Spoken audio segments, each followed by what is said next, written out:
They went 7-8-1 last year. 7-8-1, which is a remarkable achievement following 0-16.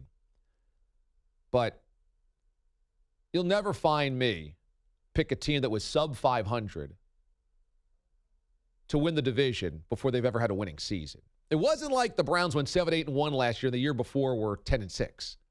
It wasn't like they went 7-8-1 last year but had 3 or 4 winning years prior to that.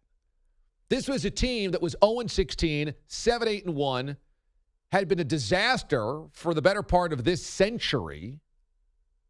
Since they came back as the new Browns, they've been a disaster.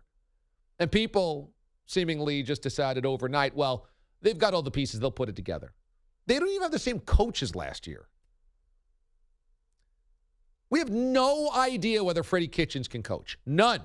And people wanted to assume that because it was Baker and because they added Odell Beckham, they had talent on the roster that, well, it would work. Who could guarantee that? Who could predict that? I was never optimistic about that. And I've talked about this. I think the Browns could be 8-8 or 9-7 and be significantly better than last year. But 8-8, 9-7 is not going to make the playoffs more than likely. What we saw yesterday was a really sloppy Browns team. Really sloppy. And a team that lost its cool. That had multiple guys get unsportsmanlike conduct penalties.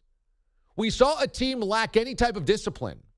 And we saw Baker Mayfield, when they fell behind, not be comeback kid, but try to do too much and throw 3 interceptions.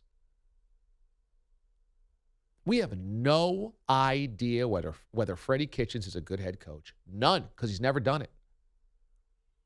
He's a folksy guy, spins a yarn, has some good quotes.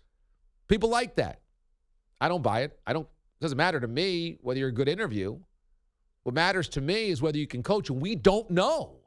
And the early return was that Freddie Kitchens didn't have this team ready at all. And that pressure is going to mount on this team if they're not very good. I thought that was just such a disaster for the Browns to open up. A disaster. And, by the way, the Titans are a pretty fundamentally sound team that just thumped you. And the Titans deserve a lot of credit. Everyone's going to talk about how bad the Browns were. The Titans deserve credit for doing what they needed to do.